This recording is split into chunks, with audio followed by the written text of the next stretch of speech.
Hey everyone, and welcome back to day 8 of the Programming Zone. Today, we're diving into the fascinating world of typecasting in Python.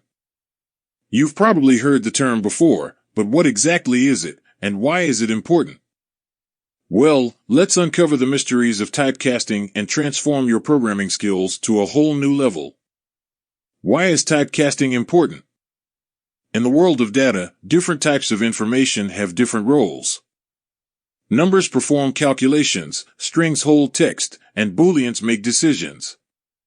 If you try to mix them up without typecasting, you'll get errors and glitches. Typecasting is your tool to bridge these gaps, ensuring your code functions smoothly and accurately. Example 1. Converting a string to an integer. Imagine you have a string that represents a person's age, like 25. You want to add this age to another integer. But you can't directly add a string to an integer. That's where typecasting comes in. Age string equals 25. Age integer equals int. New age equals age integer plus 5. Print. This code converts the string 25 to an integer using int, allowing you to add it to the integer 5 and print the result, which is 30. Bonus tip, you can also use float to convert strings to floating point numbers. Example 2. Checking if a user input is a number. You're asking a user to enter their age. But what if they enter a string like hello? You need to check if the input is a valid number.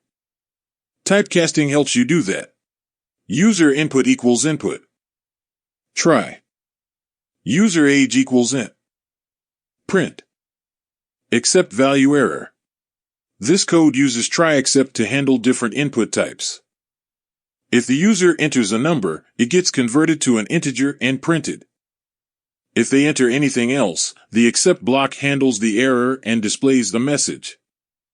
By now, you should have a clear understanding of typecasting and its importance in Python. It's a fundamental concept that empowers you to transform data types, manipulate information effectively, and create robust and versatile code. Remember, typecasting is like a magic spell for your Python programs, allowing them to work with different data types seamlessly. So, go forth and cast your typecasting spells to unleash the power of data transformation.